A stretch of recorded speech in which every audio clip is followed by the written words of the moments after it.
back inside City Hall talking with William Rapfogel from the Metropolitan Council on Jewish Poverty. Let's now switch gears a little bit and go into the political arena. Let's start now, and full disclosure, I should point out that your wife is the Chief of Staff to Democratic Assembly Speaker Sheldon Silver. But let's start with President Bush. As you know, he's been taking a beating, if you will, in the polls lately. But you actually met President Bush. Tell me about that, and I understand he's been donating to the organization. Is that true? The President and the First Lady are regular contributors.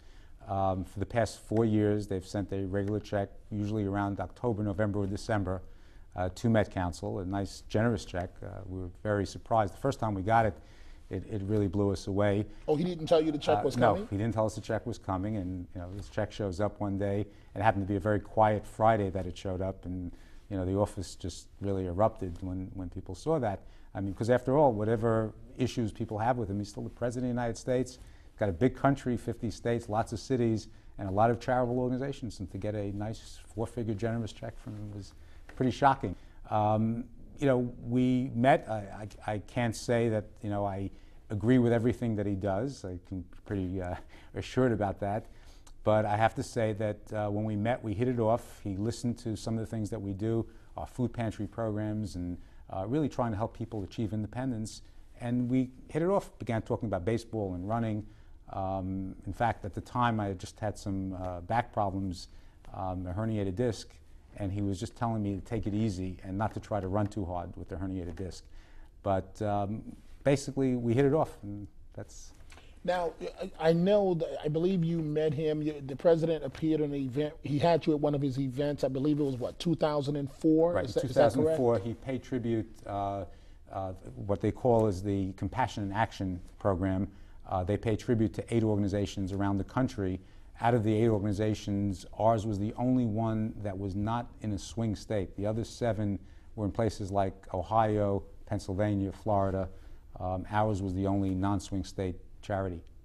Very interesting. And just before I move on, what's your general take on having met the president? How would you describe him as a person? I describe him as very engaging, somebody who's very interested in hearing what you have to say, opinionated on a whole range of topics. We spoke about the Middle East because there were a lot of issues at the time going on there, and surprisingly spent a lot more time talking to me than I would have expected.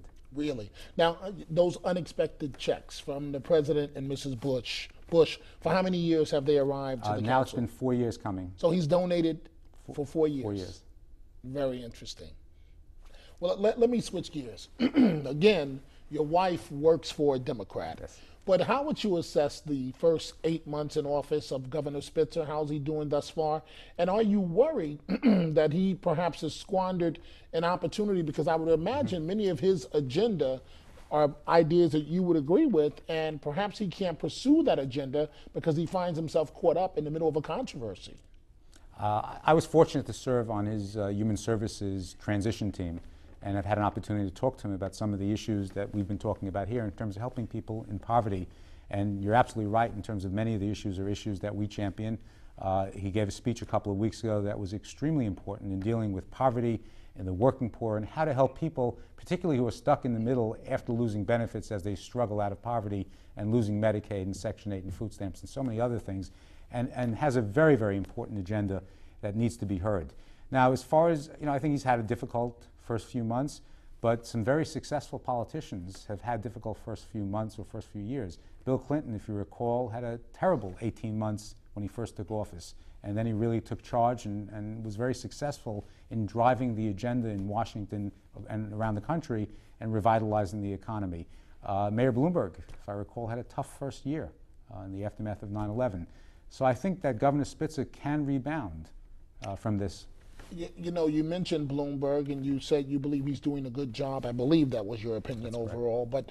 But how would you assess him? As you know, one of his goals has been to eliminate homelessness, and that's a very big goal. But how would you assess him in general? And what do you make of all this Bloomberg for president talk? Okay. I mean, one of my goals is to eliminate poverty. I haven't obviously done very well at that, but I believe him in terms of his devotion and commitment to this city. For a guy that has all the money that he needs to retire and have a good time or go and make more money, for him to devote the kind of time and energy and blood, sweat, and tears and the wake-up calls to deal with coming out and a firefighter dying or a police officer being shot, it's not something that one aspires necessarily to do unless you have the drive and commitment to improve people's lives. So I hold him in the highest regard for doing that. As far as the Bloomberg for President stuff, he's got to announce if he's going to run. I think then he should probably announce and let people know he's going to run, because otherwise people are going to start committing to the candidates of their choice, whether it be in the Democratic Party or the Republican Party, and he kind of would be left out of there. Let me switch gears. I only have about 2 minutes left here. But at one point, I believe you proposed looking at the idea of residents of public housing being able to purchase their apartments. Why would you want to do that? Well, I think in some cases, people who have home ownership tend to take a greater stake in making sure their apartments are better, that their buildings are nicer, and that government, who is their partner in this, particularly in public housing, will have a greater commitment to ensuring that they live in a safer community. I don't think it's something that needs to be done on a widespread basis. I think we have to look at it in a controlled, tested environment, similar to the mayor's plan in terms of paying some people to help them get out of poverty and to improve their education. It's not something that you do citywide. It's something that you test in several demographic communities to make sure that it's something that works across the board. If it works, if you study it, it's something we should expand. But wouldn't it be a danger of those apartments you would then be taking off the market? People wouldn't be able to rent those then? Well, I agree, but I think what you do is you instantly create an opportunity where somebody who is poor is now becoming middle class, so that they're no longer poor. You're also, again, with this mayor's ambitious housing program, continually creating more housing for affordable, poor and affordable. I know that we're creating we have 800 or 900 units of housing for the elderly poor in our pipeline. So working with this mayor and the city's Housing Preservation Development Department and the Housing Authority, we've really been able to make great strides in increasing the number of units. It's not enough because there are so many thousands out there who are trying to get into this housing, but it's certainly making great strides, and so he deserves a lot of credit for that. William Rapfogel from the Metropolitan Council on Jewish Poverty, we thank you so much for joining us tonight. We look forward to chatting with you in the future. Thank you. You too. Thank you, Dominic. It is now time for a break, and I will be back with the results of tonight's Snap Poll. Don't go away.